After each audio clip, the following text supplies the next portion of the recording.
Hi, I'm Leslie Barrett. I'm from actually a division of Bloomberg called Bloomberg Law. We deal quite a bit with text, and I'm on the machine learning team there. So today what I'm going to be talking about is machine learning training data gathering using crowdsourcing. And just out of curiosity, how many people have actually ever used crowdsourcing to collect machine learning training data? Okay, one person, that's good. It's okay if you haven't, don't worry. Two people, okay, excellent. I don't know if you can call it crowdsourcing, it's their job. Okay, it totally counts, totally counts. Great, so if you haven't, don't worry. Hopefully you'll learn a little bit about that today and how you can optimize your data when that's the case. So crowdsourcing, of course, has been around a while now. It's become very, very popular. We all know you can use the crowd to make you money on something like Kickstarter and things of that nature. I'm not going to be talking about that today. I'm going to be talking about what's called microworking, which is where you have some mini tasks that might include tagging text documents for machine learning and NLP, things like that many of you are probably familiar with. And when we do this via crowdsourcing, there are some applications we use. A very popular one lately is called Figure 8. I'll talk a little bit more about that. So a variety of things that you can use crowdsourced training data for in machine learning. So sort of a wide range of things. You can look at the search results if you're building a search engine, look at the quality of your search results and have them rated by the crowd.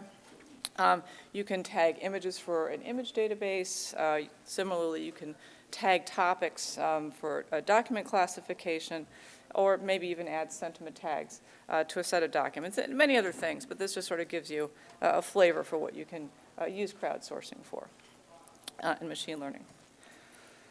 So just to deep dive a little bit on some of the typical machine learning microworking tasks that we're going to talk about, we're talking about actually just getting labeled training data for things, mostly I'm going to be talking about NLP and text. And the reason we might do this with a crowdsourcing platform as opposed to you can sit around with your colleagues and do it yourself, you can call your friends, you can do it any number of ways, but it's really actually pretty efficient to use one of these platforms. You'll end up spending less money. You can assemble bigger crowds much more quickly, of course, and these kinds of things help you keep track of that data better. So overall, it's an efficient method for doing this. This is just a general overview of the state of crowdsourcing nowadays. This is the scope of the crowdsourcing worker population, which is growing all the time. It's quite large. And you might be a bit surprised to learn that most workers are based in the United States. Now, of course, that's changing, and it's a very, very international body of folks, but just to give you an idea of the crowdsourcing landscape. So here's how the whole thing sort of works. If you have a project, what you do is you submit that project to the crowdsourcing platform, and what the platform will do for you is break it up into pieces and send this out potentially all over the world to all kinds of folks who are going to happily add tags to your data. And then that platform is going to combine all of that tag data for you and give it back to you in your dashboard. So it's kind of a nice little workflow and a pretty efficient way to gather that training data. So what I'm going to talk about are two distinct types of tasks. When you're using crowdsourcing, you really want to be aware of what type of task you're looking at. So for example, many of you might be familiar with tags that require experts. So for example, if you're tagging a database of legal documents, as we do quite often at Bloomberg Law, or a database of financial documents or medical documents, you do need to have some kind of an expert to do that tagging for you.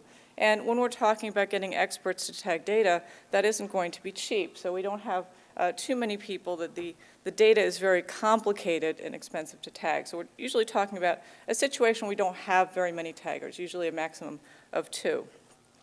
On the other hand, you may not need experts to tag your data. You might have so-called easy data, although we'll see in a minute that there's no such thing as easy data.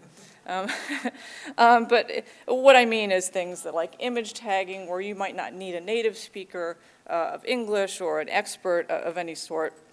And these sorts of tasks tend to be a bit less expensive. You can afford a lot more taggers, but there's no free lunch. Those tags tend to be noisy, so you often find yourself in a position to have to optimize those tags, and I'll talk about what that means.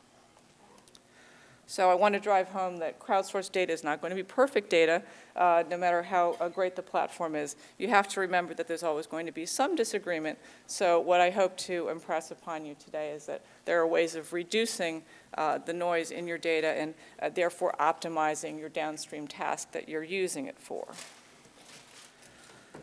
So just to get our feet wet with a typical task, we're going to actually do a little bit of crowdsourcing right here on a really tiny little image database of 4 images. And this image database only has 2 types of images, trees and bushes. And you're going to try to put labels on them. And let's pretend you're going to get paid about a penny per label, which is pretty typical for this kind of a task. Okay, here we go. How many would label this image a tree? Okay, pretty simple, right? How many would label this one a tree? Oh, sorry. Thanks. How many would label this a bush? Okay, another easy one. How many would label this image a tree? How about a bush? Oh, that was a little harder. Okay, how many would label this image a tree? How many a bush? Okay, a couple. All right, as you can tell, even with the very simplest task in 4 images, this is not so simple, okay? There's no such thing as easy data. Of course, I made a couple mistakes, right? For one thing, you should always provide instruction. I didn't tell you guys what you were supposed to consider a tree versus a bush, so you're on your own with your own background and experiences of trees and bushes. And that's not always so good for getting the optimal data accuracy. I also incentivize you in a particular way, although it didn't count. In this particular case, when you're actually paying people per sample, sometimes they tend to want to tag as many samples as possible. That's not always so good. If you pay them by some period of time, they may take a little bit more time. It might be a bit slower. It's sort of a judgment call, but in general, you want to think about how you're incentivizing your taggers. The other thing is, you always should really review the data yourself. So this is a tiny little database, obviously, but if I were to review a larger image database, I might want to take a few samples out if I considered them ambiguous. So sort of these 3 rules of thumb, look at the data, review the incentive, and provide instruction will sort of set you up for success with these types of tasks. So, and keep in mind that there's no easy data, believe me. So another question that comes up outside of the data is how much of it do I need to collect? And when crowdsourcing comes into play, many companies just think, well, let's throw as much money at this as possible and get as much data as we possibly can. And that really isn't, more is not always better. I mean, in machine learning, we're sort of taught to think, yes, okay, gather as much data as you can, and that's fine, but there are sort of ways of gauging that based on all kinds of factors. What's your time to delivery? How much money do you actually have? And other things that you need to consider in order to sort of optimize your task, not spend too much time and too much money, but still get a really good data sample. So a couple things to think about with respect to that is obviously more samples cost more money, we know that. But if you look at your sample set, be very, very careful about having a bias set, because once you realize your set is biased, and this is very easy, especially when the data becomes complex, you're going to have to increase the number of samples to sort of undo that bias, right? So that's something to be very, very careful of. The other thing I like to do, most of you are, if you've done some machine learning, are probably familiar with a learning curve. But one way to use it in this context is you gather some data, you put it in your model right away, you look at your learning curve and you see if it's flattening, and perhaps if it's flattening rather quickly, you don't need to gather so much additional data. So that's kind of a way the learning curve can be super friendly and helpful. Now I'll show some examples. Okay, so here's a database problem right off the bat. If I'm trying to collect a database of tree photographs, well, I have one here, but as you can see, there's a serious problem if I wanted to actually build a model that's going to classify trees in general well. It's not going to, right? I mean, God forbid, a maple tree comes along, you've got a big issue, right? So this is the kind of thing, just review the sample. This sounds really basic, but it is the kind of thing that gets overlooked all the time. in business applications, everybody's sort of in a hurry, and problems like this do come up. This is what I mean by the learning curve. Again, most of you are probably super familiar, but if you have a scenario like the middle one, well, okay, you can collect some more data, and then when you get something like the bottom one, everything's looking pretty good. So, maybe you can just stop or slow down and spend a little bit less than you thought you would. Okay, so once we've sort of figured out what the sample is going to look like, and we're sort of set up to do our tagging, one thing we do want to worry about, and this is especially true in the expert scenario, is you want your data to be reliable. You want those people that are tagging your data to be reliable, and you're depending upon those people to give you good data. And that's, of course, dependent to some degree on the instruction you're giving them, but you really have to start to determine, after a fairly short period of time, whether your taggers are agreeing with each other or not. And if they're not, then you have to address how to fix things. So two things you want to look at to that effect are consistency and consensus.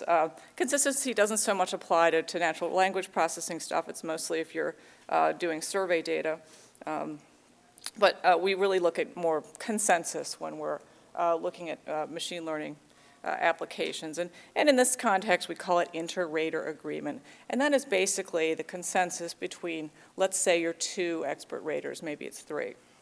And in these cases, the situations you really want to avoid is where the instruction material is unclear, or perhaps the items themselves, the data itself is somehow ambiguous. You want to avoid those situations and try to clean that up before you spend too much money. So a couple ways to measure this. So how do you actually go about judging that sort of thing? Well, a simple comparison is, as you might imagine, correlation. And the crowdsourcing platforms out there do help you with that quite a bit. So they often provide some agreement calculations, and they're all just based on pretty simple correlation, which in many cases is fine. Another thing that they do is, because they have data on all of the different workers, they're able to provide trust scores for you for those workers. So that's something you can sort of use to help guide you in what your expectations for your data are going to be. And then they display agreement and things like that on your dashboard. So the platforms do help you quite a bit. This stuff is available on Figure 8 and Mechanical Turk both. However, there are a few gotchas with these more simple approaches, which I'll show you. So there's something called agreement with aggregate, which is really just correlation. As I mentioned, that comes with the platform. This kind of thing is really not ideal for the two-tagger situation. So most of the crowdsourcing platforms are really set up for a large number of taggers for these sort of easier situations, the so-called easy situations. Correlation has a couple of problems. It tends to overestimate. It does not account for agreement by chance, which is probably its biggest problem. And it can also allow for consistent disagreement. It will make consistent disagreement look consistent, in other words, which is not where you want to be. So most people in the field nowadays are using two particular statistics. One's called Cohen's kappa, the other's called Krippendorf's alpha. They're actually very easy to calculate. They sound like a mouthful, but there are all kinds of Python and R packages that you can use for those. I don't have the time to go into them, but I do have a slide in the appendix about them. If you don't want to go into fancy statistics, you actually can get a lot of mileage out of just throwing your data into a contingency table like the following.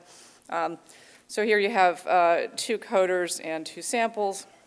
Two classes rather, and you can see right off the bat that there's some disagreement in the lower left-hand cell there. This is the kind of thing, if you expand the number of samples and coders, you really get to see some patterns, and you can look at the patterns and sort of judge what's going on right off the bat without using any kind of fancy statistical metrics at all. And I'll show you what I mean. So in this slide, now I've just expanded the categories to 4, and the white circles are agreements, and the dark circles are disagreements. And you can see over on the right-hand side, these are systematic disagreements, okay? Kind of thing that's not going to get picked up by traditional correlation metrics, but you can see it right here. So that's the beauty of having a contingency table. And likewise with slides B and C. And B, you can see there's some confusion between two categories, probably something you want to look at your data.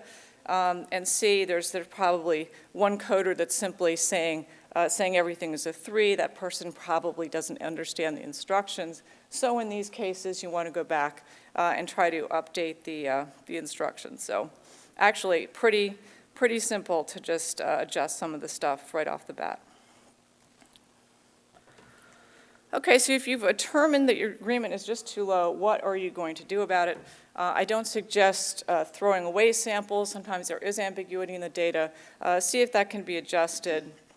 And mostly our experience has been if you actually go back and you look at the instructions and you sit with the taggers, especially in the expert situation, and iterate a little bit more, you will get an increase in the inter-rater agreement fairly quickly. And I can't stress how important it is to do this with the experts whenever you do see these kinds of problems. So keep doing burn-in and keep looking at the results. Okay, I'm going to just really briefly talk about the MultiTagger scenarios because these are also important, although they're not quite as common in NLP. So the one thing that we want to think about when we have many taggers is which taggers are doing best and which tags should I keep. So those are sort of the two main questions that we're going to address. You want to find the highest likelihood of a given tag and actually make that the tag, because as you might imagine in these multi-tagger scenarios, you have a whole bunch of tags for each sample, and one is going to be correct and the others are not. So you have to find ways of actually picking that tag. And the scenarios you have when you have many taggers are basically 4. You've got high-skill workers. They're, of course, the best, but they're going to cost you more. You have low-skill workers. Maybe they're not as good, but they could be appropriate for some of the so-called simpler tasks. And then on the other side, you have these sort of bad scenarios where you have spammers, which are arguably the worst because they really don't care about reading your instructions. They just want to collect their penny, and they'll sort of put anything down. The adverse agents sound really, really bad, but they're actually not, because if somebody's really trying to mess up your task, they usually do so in predictable ways. So that allows you to use some statistical methods to actually salvage their tags, which is kind of interesting. So these are the things that go on. So, arguably, it's very, very different from the expert scenario, but you can optimize these kinds of situations as well. So we want to worry about optimizing the tags, again, in these situations where we have many people tagging. We might not have the same set of taggers throughout an exercise, so that's a really important fact. And not all the taggers might have tagged all the data. You have different levels of expertise, so there's low and high skill, there's everything in between. Some people might quit halfway through the exercise. It's hard to tell what's going to happen. So generally in these scenarios, what's important to remember is you have less ambiguity in the data and more noise from the actual crowd itself. So that's the takeaway from the larger crowd scenario for these so-called easier tasks. The two approaches that people are using nowadays for optimizing tags are the simple majority vote, which is the worker agreement with Aggregate that I showed you before. And this is usually not a bad way to go, especially if you have so many taggers that every sample has enough tags that you can actually have a majority. If you're in that situation, great. If you're not in that situation, there's a statistical approach called expectation maximization that is very widely used, also known as a David-Skeen estimator, sort of just a fancy name for a statistical process. And this is actually not built into the crowdsourcing platforms themselves, but there is a very nice and easy-to-use application called MACE that I have a link to in a later slide. It's what people are using now, and it actually is very, very effective. So you'd probably be okay no matter how noisy your tags are. So just to sum up, that when you're looking at data quality, of course, it's going to be very, very important. And crowdsourcing platforms are very useful, but you do want to be very, very careful to, first of all, figure out right off the bat what kind of a task you have. If you have 2 expert taggers, your data is very difficult. You want to use agreements measures and try to improve the process by raising up that inter-rater agreement. On the other hand, if you have many taggers, more than 2, and they're non-experts and your data is so-called simpler, you might try to optimize the tags themselves and try to find the best workers. So optimize the balance between the workers and the tags themselves. So here are some resources and some R implementations of the things I've talked about and the link to the MACE ISI repository. Thank you.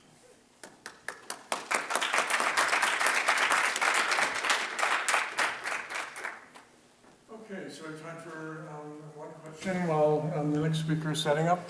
Any questions? Yes. I just wondered if you could give us a few examples of what type of objects in these relationships. We got a podium here, thanks. With these taggers. What type of objects? Can you repeat? What type of entities do you look for tag content for? So what sorts of tasks?